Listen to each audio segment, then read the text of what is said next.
La gonorrea que se transó por $1.500.000, que es el que maneja esos operativos, esa gonorrea, cree que es porque es policía, que si yo tengo miedo a ese hijo de puta, ok.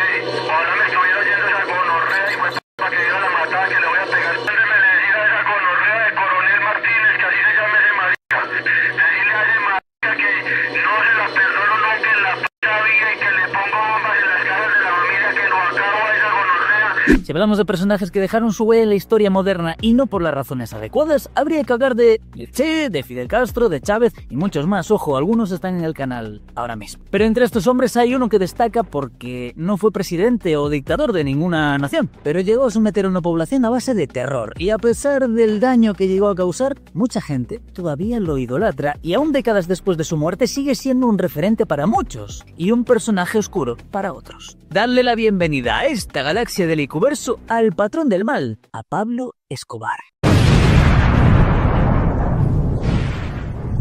Pablo Emilio Escobar Gaviria nace el 1 de diciembre de 1949 en una zona rural del Río Negro, una pequeña ciudad ubicada en el departamento de Antioquia, Colombia. Su padre, Abel de Jesús Escobar Echeverry, fue un agricultor y administrador de fincas en el oriente cercano de Medellín, mientras que su madre, Hermidia de los Dolores, era maestra rural. De acuerdo a las fuentes, la madre de Pablo lo consintió terriblemente cuando era un niño y además fue ella la causante de enseñarle el amor al dinero. Gracias, me gusta el dinero. Pues al parecer siempre le recalcaba que a los que les iba bien en este mundo era aquellos que tenían mucha pasta.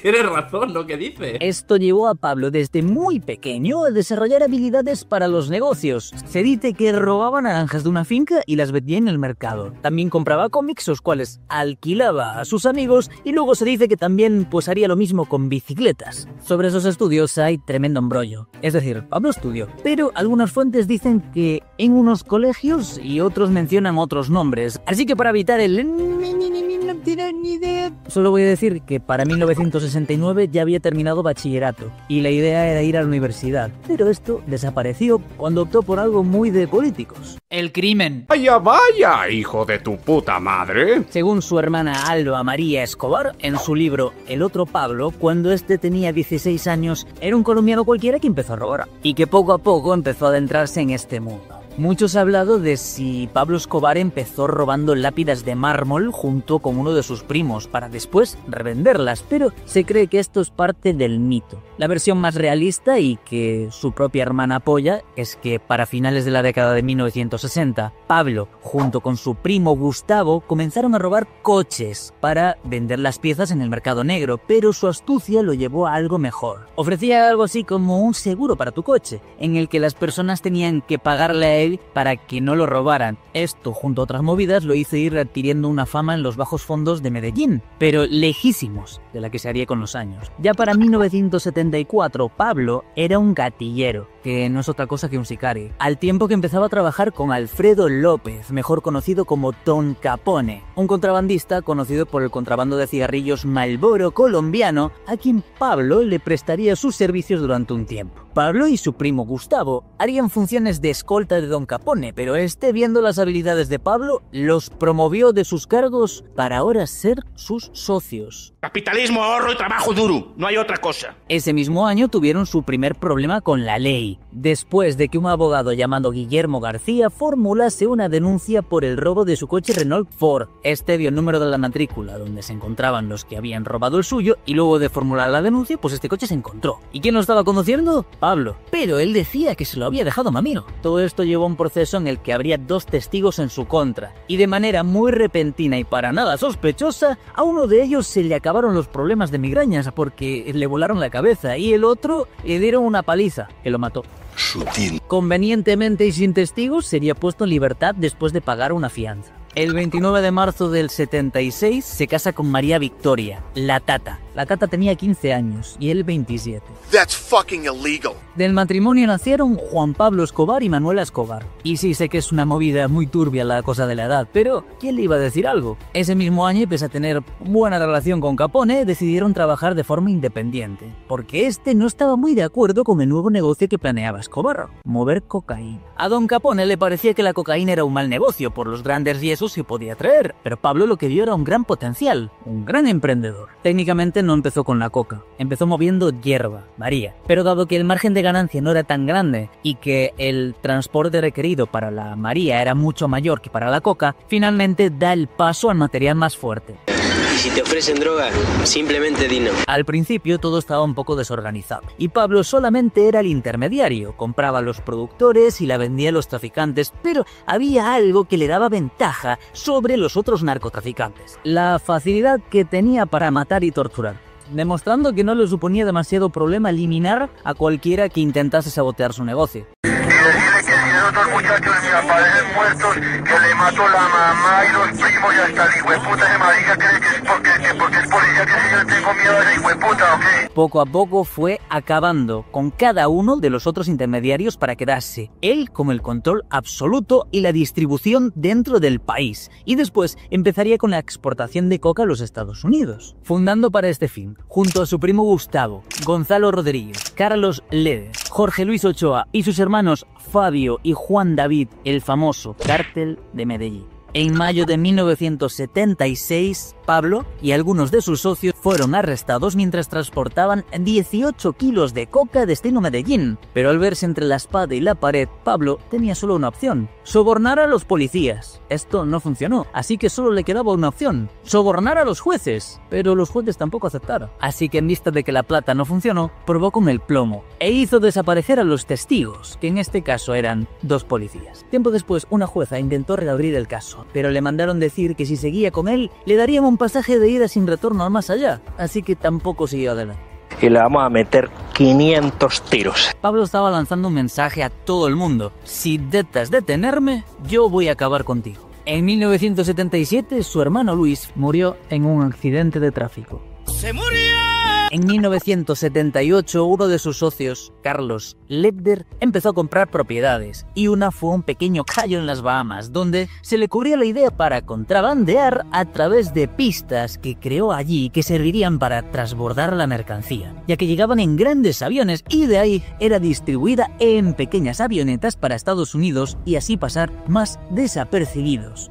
Maravillosa jugada. Este lugar sería el aeropuerto en el Caribe del Cartel de Medellín y contaría con todos los servicios que te puedes imaginar. De esta manera, y gracias a su forma de implantar terror, ya tenía toda una empresa criminal, por lo que se encargó de que ningún otro traficante sacase la droga del país sin su permiso. Y si estos lo iban a hacer, tenían que pagarle a Pablo el 35% del envío, y este les garantizaba la llegada a salvo del producto. Y bueno, sigue siendo menos de los impuestos que me cobraban en España. Quienes más tienen deben aportar más a la caja común. Evidentemente, Pablo ya para este entonces tenía el control total, desde la producción de sus propios laboratorios en la selva hasta la entrega en Estados Unidos, pero no puede resolver todo con violencia, lamentablemente. Por ello, Pablo había creado también una enorme red de funcionarios de diversas áreas: jueces, militares, policías, abogados, aduanas, etcétera, etcétera, etcétera, etcétera. Estos le facilitaban el proceso para que no tuviese mayores problemas. Y sé que no faltará: ¡Ey, Q, estos LATAM, qué te esperabas! La corrupción ahí es normal. Bueno, no descarto que más de uno hubiese entrado ahí por gusto, pero tampoco es como que Pablo dejase muchas opciones. Él siempre aplicaba su lema y su mundialmente conocida frase: él te ofrecía dinero, de hecho en buenas cantidades, o te recetaba una dosis de plomo en el cerebro. Plata o plomo. Aunque era un rey sin castillo, así que decide ponerle remedio en 1979 con la Hacienda Nápoles. Este feudo contaba con 3.000 hectáreas, 6 piscinas, 26 lagos artificiales, carreteras, pistas de aterrizaje para aviones, helipuerto, edificaciones con decenas de habitaciones, una gasolinera propia, una plaza de toros y hasta un puto zoológico. Había jirafas y hasta hipopótamos, que a día de hoy siguen causando problemas en Colombia. Boy. A pesar de que Pablo permitía que personas de bajos recursos fuesen a visitar la hacienda, no solo se prestaba para esto. También era el lugar donde Pablo saciaba sus más grandes y oscuros placeres de la vida. Se dice que llegaron a ir muchos cantantes famosos y obviamente se repartían las mejores bebidas, las mejores mujeres, las mejores drogas y bueno, aunque Pablo tenía un interés peculiar por las jovencitas, lo cual no extraña. ¿Recordáis cuando se casó con 27 con la de 15, no? Incluso se dice que llegaban a recoger colegialas al salir de clase para ir a Nápoles. Y claro, ninguna solía hablar de lo que se veía allí. Pues como imaginaréis, hablar de esto era contraproducente para su salud. Según estimaciones, ya para ese mismo año, 1979, el cártel controlaba más del 80% del narcotráfico hacia Estados Unidos. Una locura. En pocas palabras, era el jefe del negocio. Pero esto no bastaba, él quería más. Por ello, los miembros del cártel decidieron empezar a transportar mediante barcos submarinos la pasta blanca hacia España. Esto serviría como punto de partida para la distribución de toda Europa. Durante este tiempo habían hecho y deshecho porque solo tenían que lidiar con las autoridades colombianas, las cuales podían ya fuese comprar o eliminar. Pero las cosas pronto cambiarían. El 14 de septiembre de 1979 fue firmado el Tratado de Extradición entre Colombia y Estados Unidos, lo que pondría en alerta a todos los cárteles colombianos. Sin embargo, todos estos seguirían con sus actividades criminales, pero atentos al peligro que se sumaba en el horizonte. En 1980, el cártel despachó al más allá a Fernando Uribe Senior, el jefe de la Aeronáutica Civil de Colombia, por no otorgar permisos y licencias para sus aviones y pistas. Lo sustituyó en el cargo Álvaro Uribe Vélez, sí, el que quería llegar a ser presidente de Colombia. Y por alguna razón, licencias y permisos empezaron a rodar. Recordar que por mucho tiempo ese expresidente fue conocido como el narcotraficante número 82. Ni me sorprende. Pero como dicen por allí, eso es otra historia. En 1982, Pablo hizo lo que para muchos fue el peor error de su vida: involucrarse en la política. Irónicamente, y de acuerdo a las fuentes, fue impulsado por los propios políticos, quienes le habían dicho que con sus recursos y fama podía llegar muy lejos. Y recordad, ante los ojos de muchos, él era solo un comerciante y empresario, nada que ver con temas ilegales. Pero vamos a ver, ¿que somos tontos o qué? Una de las razones que también lo empujó era intentar desafiar el tratado de extradición, que aún no entraba en vigencia, pero que ya había sido firmado y que era una seria amenaza. Para esto tenía que introducirse poco a poco en la política hasta un puesto de verdadero poder. Para esto aprovechó su estatus de patriarca y empezó a gastar millones ayudando a los pobres. Quería, al menos en teoría, que todos tuviesen una vida digna. Les construyó iglesias, escuelas, canchas, hasta un barrio con su propio nombre. Hemos venido a realizar nuestro programa número 14 de Civismo en Marcha. Un saludo muy especial para todos los deportistas. Para muchos, él era como una especie de salvador con el cual podían contar en caso de tener una necesidad. Y para Pablo, era más importante contar con esa lealtad producto de la gratitud que cualquier cifra de dinero, que no le faltaba, obviamente. Gracias a esto y a su fachada de empresario, fue invitado por Jairo Ortega a sumarse a su campaña política para las elecciones del Congreso de 1982 como suplente por el Partido Nuevo Liberalismo. Pero el jefe del dicho partido, Luis Carlos Galán, no estaba de acuerdo y pediría expulsarlos a ambos, ya que no se había tragado la fachada de empresario de Escobar, y para él era un vulgar narco, y Ortega se estaba beneficiando de él. En vista de la expulsión, continuarían sus movidas en el partido Alternativa Liberal, pero la expulsión y palabras de Galán causaron que el ministro de Justicia de aquel entonces, Rodrigo Lara Bonilla, empezase investigaciones sobre las relaciones entre el narcotráfico y la política, pasando a convertirse tanto Lara como Galán en obstáculos para nuestro prota. Pero no se daría por vencido y con 31 años fue elegido como congresista sustituto de Ortega a la Cámara de Representantes. Por cierto, poco tiempo después Ortega dejó el cargo y Pablo se convirtió en el representante oficial. Casualidades que nunca faltan en estos casos. Por cierto, Pablo fue invitado a España para la toma de posesión del presidente Felipe González, lo que nos deja claro que tenía más conexiones con servidor. Pablo estaba empezando a remontar la ola de la política y parecía que con su carisma, dinero, hipopótamos y probablemente despachando a más de uno, llegaría bastante lejos y bastante rápido. Sin embargo, poco después de haber sido nombrado representante a mediados de 1983, el ministro de Justicia, Lara Bonilla, empezó a atacar públicamente a Pablo, acusándolo de que todo su dinero provenía del narcotráfico. Además de ser el creador del grupo MAS, Movimiento Anti-Secuestro, que era un grupo de narcoparamilitares encargados de cuidar a los capos de la mafia y combatir a las bandas de secuestradores. Siempre he asegurado que mi dinero no tiene vínculos con el narcotráfico. ¿De dónde surgió entonces su dinero?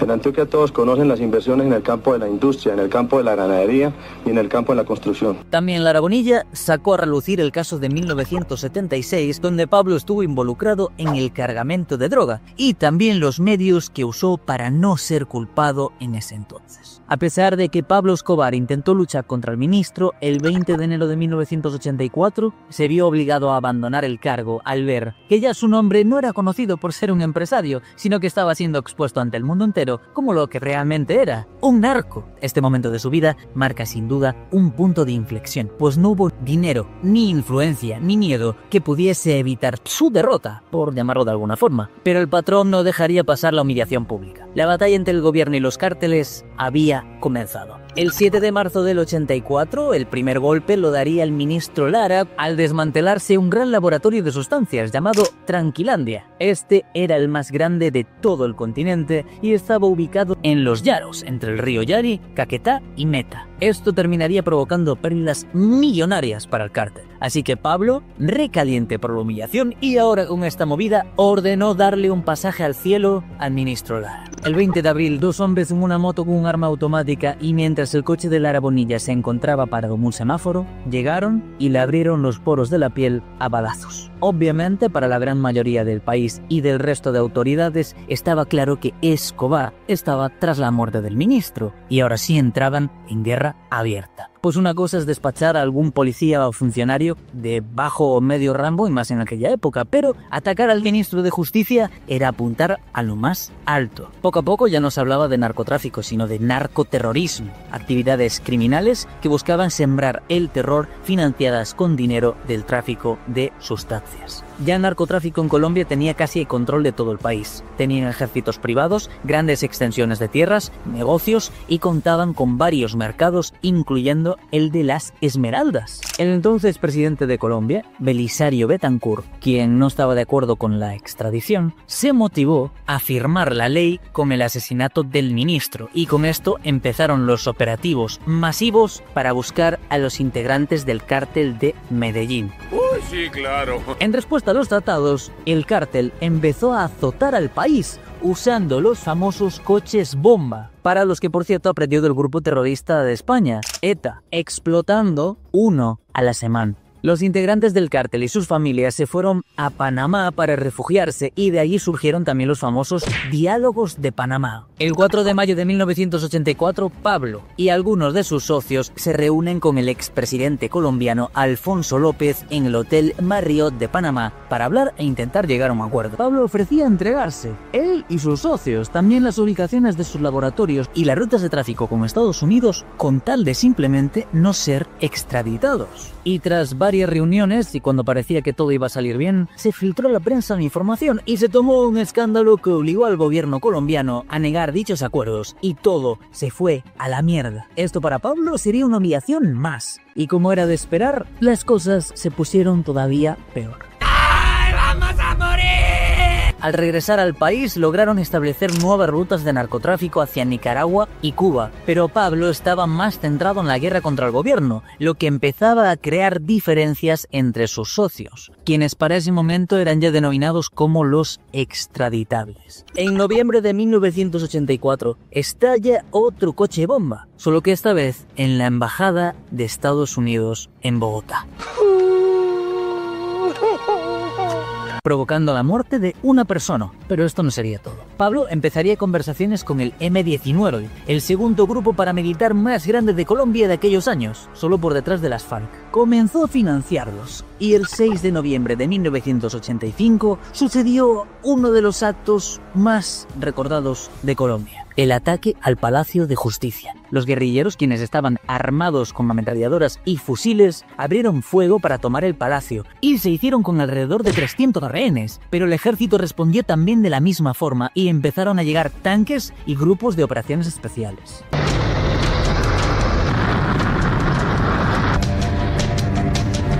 Después de un largo combate se registró la muerte de 97 personas, entre esas 11 de 24 magistrados que se encontraban en el lugar, y aparte casualmente se destruyeron algunos documentos y pruebas contra los narcos. La razón para este ataque era exactamente esa: destruir pruebas e imponer el terror bajo la excusa de que el tratado de extradición atentaba contra la soberanía nacional. Parecía que Pablo tenía la delantera en la guerra, ya que el gobierno estaba siendo señalado por su mal manejo de la situación de la toma del palacio, donde murieron inocentes. Al año siguiente, el tratado fue puesto en una suerte de stand-by, pero no por mucho. En 1986, los extraditables empezaron a eliminar cualquier testigo que pudiese servir en su contra, entre ellos el piloto Barry Sea, de quien necesitaría un vídeo para contar su vida. Pero en resumen, movió sustancias para Escobar bajo la supervisión y beneplácito de la DEA y la CIA. Lo jodido es que Medellín mandó a 3 gatilleros a darle cacería en Florida, y cuando se toparon con él, le metieron 6 balazos con una Mac 10. En julio del mismo año fue asesinado el magistrado Hernando Vaquero por ser parte del tratado de extradición. También fue asesinado el periodista del Espectador Roberto Camacho. El 18 de agosto, el capitán de la policía de antinarcóticos Luis Alfredo Macana, y el 17 de diciembre, el director del diario El Espectador Guillermo Cano. Todas estas víctimas se suponía que eran para demostrar el poder que tenía el cártel y básicamente decirle al gobierno: os puedo joder cuando me salga de los cojones. Estos actos lograron el efecto contrario al que Pablo quería lograr, pues el nuevo presidente de Colombia, Virgilio Barco Vargas, reanudó el tratado de extradición con Estados Unidos. Aunque otro problema se le avecinaba a Pablo. Los miembros del cártel de Cali, dirigido por Gilberto Rodríguez Orejuela, estaban molestos con sus movidas. Hay que aclarar que ambas organizaciones estaban al principio en buenos términos y se preocupaban solo por el negocio. Un ejemplo: Orejuela había sido capturado en el 1984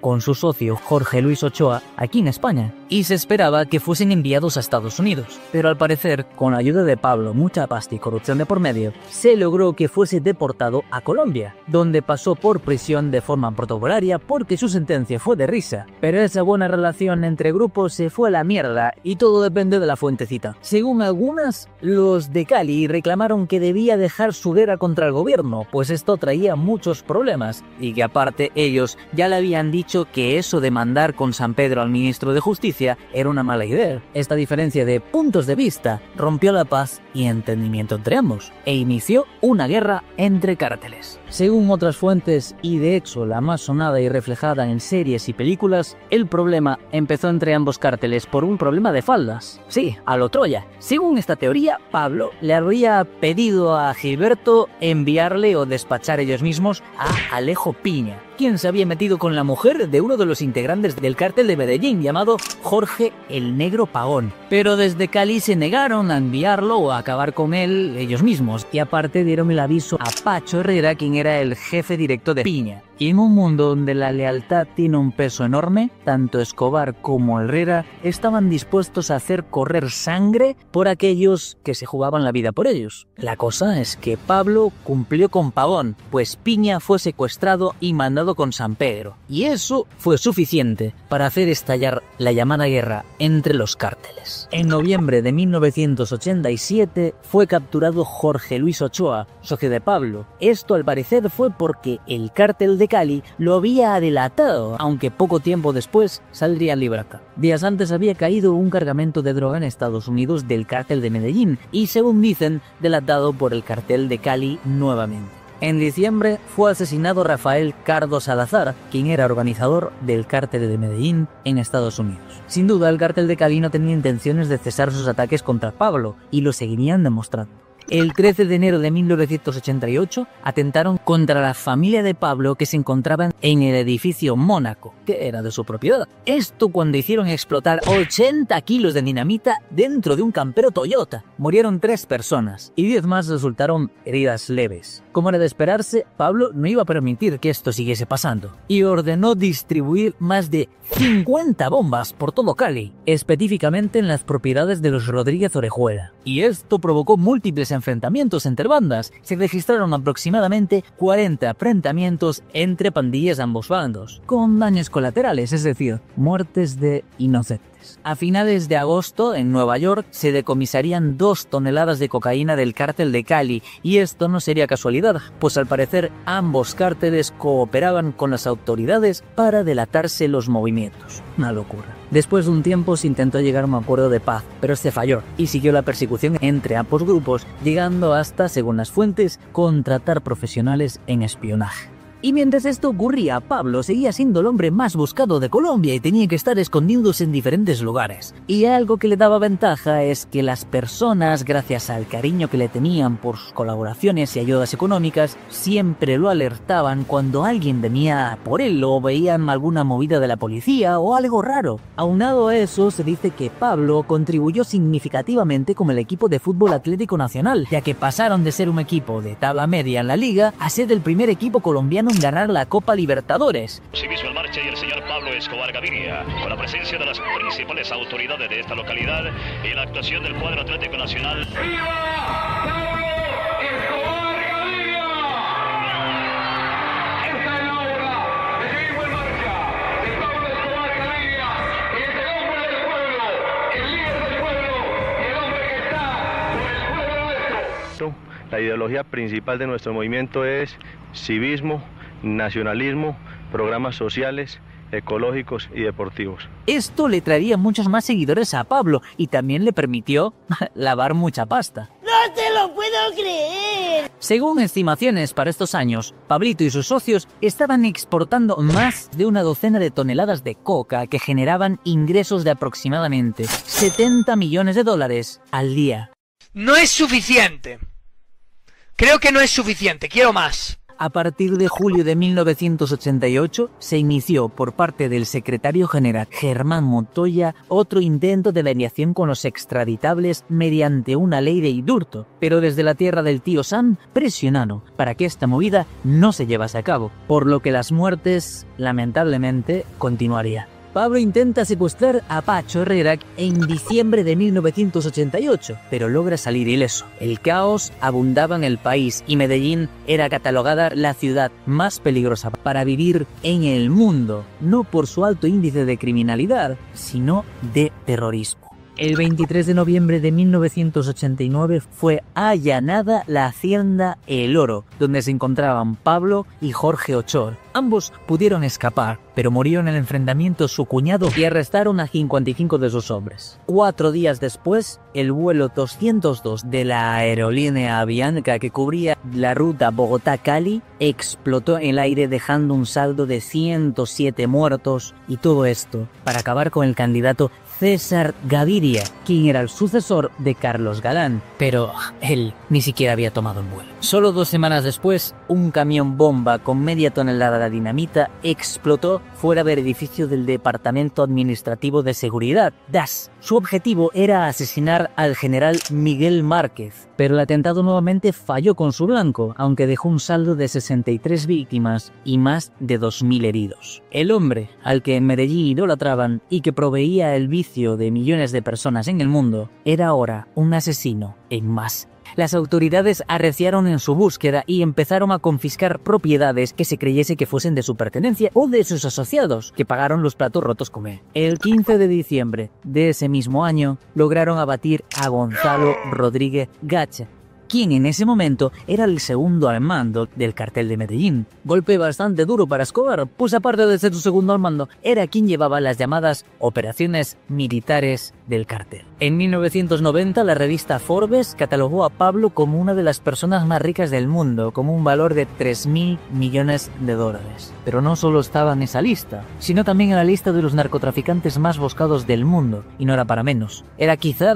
el hombre más temido, pues ya había demostrado que la vida humana le chupaba un huevo. Si tenía que eliminar inocentes para cumplir su voluntad, que así fuese. Por esto se crea el equipo especial llamado Bloque de Búsqueda, quienes solo tenían una misión: acabar con Pablo Escobar. Este era un equipo muy bien preparado y equipado. Seguía en cada paso que Pablo daba. Por ello este no permanecía mucho en un mismo lugar, pero igual muchos de sus hombres y socios iban siendo abatidos durante el proceso. Entre estos que cayeron se encontraba su primo Gustavo Gaviria, quien fue abatido en un operativo el 11 de agosto de 1990 en un cruce de disparos. Y por las fuentes revisadas, creo que es justo decir que a partir de aquí empieza realmente su caída. Pablo, al darse cuenta de que no podía pasar mucho más tiempo huyendo, urdió un plano. secuestrar a miembros de familias importantes que habían pertenecido al gobierno con la finalidad de que estos presionasen al nuevo presidente de Colombia, César Gaviria, de acabar con el acuerdo de extradición a cambio de dejar a los rehenes. El 19 de junio de 1991, después de que fuese aprobado el artículo contra la extradición, donde la mayoría de involucrados votó para prohibirla por temor a recibir una visita de los hombres de nuestro prota, este se entrega y posteriormente fue recluido en la cárcel de la Catedral, prisión que él mismo había construido y que además era custodiado por guardas que él mismo había elegido. Hasta los prisioneros que le harían compañía eran elegidos por él. ¡La puta!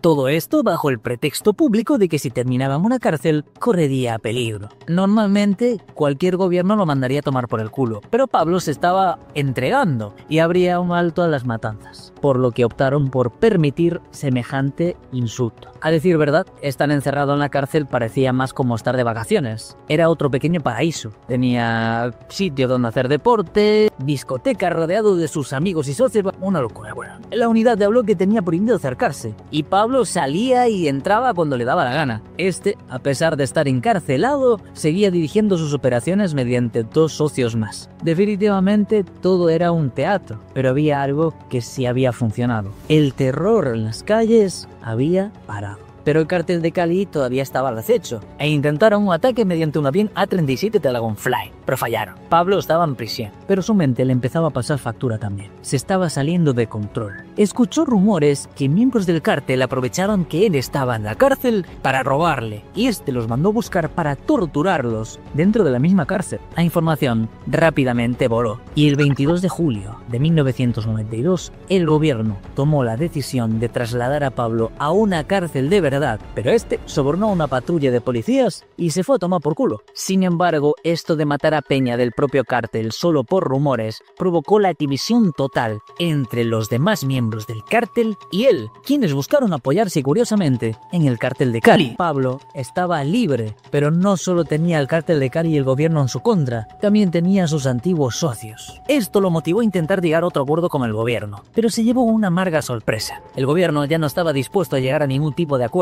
La intención era simplemente terminarlo. Pablo, en vista de su posición, volvió a usar su vieja confiable para intimidar al gobierno. Otra vez, y el 30 de enero de 1993, plantó un coche bomba en una concurrida calle de Bogotá. La bomba explotó cerca de una tienda que se encontraba llena de niños que estaban con sus padres comprando útiles para el colegio, dejando este hecho 21 muertos y 70 heridos. Por este tiempo se formó un grupo llamado Los Pepes. Este simpático grupo estaba integrado por todo tipo de personas, desde familiares de víctimas de los atentados hasta miembros del cártel de Cali y cualquiera que fuese enemigo o tuviese algo en contra de Pablo. Un día después de estallar el coche bomba, los Pepes tomaron venganza y explotaron bombas en una casa que era de Pablo e incendiaron una hacienda de su madre. Poco a poco fueron acabando con sus hombres y Pablo, en poco tiempo, ya se había quedado sin el 80% de su ejército. Todos lo estaban dejando solo. Aunque era todavía económicamente poderoso, su salud mental estaba mermado. La paranoia y el miedo se apoderaban de él. Mientras el cártel de Medellín se encontraba a la deriva, a Pablo le preocupaba su familia. Tenía un año sin verlos y creía que los Pepes podían matarlos, por lo que intentó sacarlos del país, pero el gobierno sabía que si los dejaba ir, Pablo iba a ir con todo lo que tenía, por lo que este usó a su familia como carnaza, sabiendo su debilidad. El momento llegó. Su instinto paternal lo venció y el día de su cumpleaños, el 1 de diciembre de 1993, sabiendo que no podía hacer llamadas porque estaba siendo rastreado, no pudo resistirse y se comunicó con su familia. Hello, hello. Soy yo. ¿Quién yo? Soy tu ano. ¿Qué? Tu ano, soy tu ¿Qué ano? Soy tu ano, el culo tuyo. No, es de tu maldita madre que te parió a ti, hijo de la gran p***. La llamada duró solo 5 minutos, pero bastó para que el bloque de búsqueda, después de 1 año y 4 meses cazándolo, pudiese rastrear su posición. El 2 de diciembre de 1993, tanto el bloque de búsqueda como policiales llegaron al barrio de Los Olivos, rodeando la casa donde se encontraba Pablo Escobar. quien era cuidado solamente por un sicario, que rápidamente fue abatido. Pablo se asomó por una ventana con una pistola a cada mano, abriendo fuego desde el interior de la casa. Al verse acorralado, intentó huir por el techo, pero un proyectil alcanzó a darle en el hombro. Tras caer e intentar levantarse, recibió otro en el muslo izquierdo, que evitaría que se pusiese de pie. El tercero y decisivo fue en la cabeza, que entraría por la parte derecha de su cara y saldría por la izquierda, causándole una muerte de forma natural. Si te revientan la cabeza con un balazo, lo raro es que no mueras, digo yo. Cierto.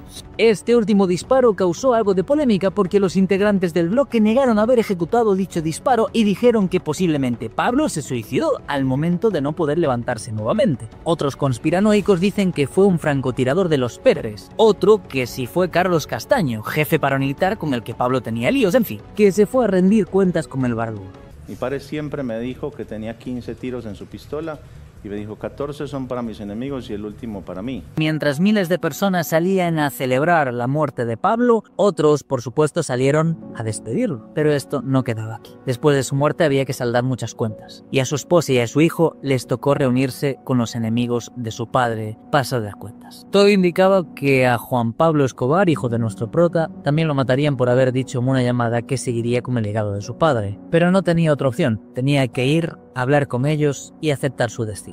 En el lugar se encontraban efectivamente los jefes del cártel de Cali que decidirían su futuro y el de la herencia de su padre. Pero lo que sorprendió verdaderamente a Juan Pablo y a su madre fue ver ahí sentada a nada más y a nada menos que a su abuela Hermilda Gaviria. Estaba ahí sentada junto a los que habían intentado darle muerte a su hijo y todo para quedarse con el dinero que dejó Pablo, dejando claro que para ella la pasta, como le había enseñado su hijo, estaba por encima de todo. Juan Pablo en una entrevista reveló que su abuela decía: todavía no lo vayan a matar, vamos a ver qué hacemos con el dinero. Y ver a tu abuela paterna decir todavía no lo maten, esperen a ver cómo nos vamos a repartir los bienes que él va a dejar. Los hermanos de Pablo Escobar también estaban ahí sentados, con el mismo propósito, dinero. Irónicamente, el que terminaría defendiendo a Juan Pablo y a su madre fue Orejuela, quien le dice a la abuela que lo que Pablo dejó a nombre de sus hijos será para sus hijos, ya que la vieja quería hacerse con todo. La muerte de Pablo Escobar fue un duro golpe al narcotráfico, no porque fuese irreemplazable, o porque el tráfico se detuviese, sino porque les enviaba un mensaje a los jefes del crimen: no sois intocables.